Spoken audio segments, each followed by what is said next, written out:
rapear y la verdad no saben nada. Tienen 20 frases, 10 copiadas.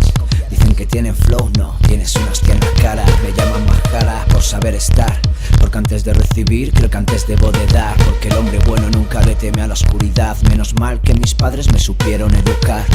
Mi situación social es complicada, es ver a alguien poner peros y me dan arcadas. Me levanto, estiro mis brazos, mis alas. Solo existen dos opciones, o las buenas o las malas. No me importan tus palabras, hater de mierda.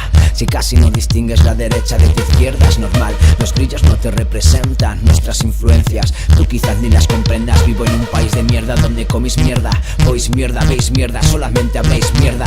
Dime venga a ver cómo quieres que me sienta. No se paran porque saben que la unión hace la fuerza. Y me da coraje, reprimo mi lado salvaje, porque el día que salte voy a reventar el máster. Ya no hay quien me pare, eso le prometí a mis padres, y allá en el cielo saben que no pienso defraudarles. Hoy voy de subida, no quiero bajada. Yo era de los que nunca me perdonaba. Tanto puterío se perdía la bala, y como navajita plateada la noche me quemaba.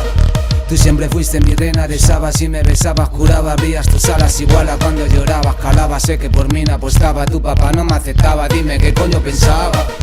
Ahora te miro y se me cae la baba. No había plata pero funcionaba. Esos en sí me la comen doblada. Con los del Toti pero aprieto lo quiero y Arzábal.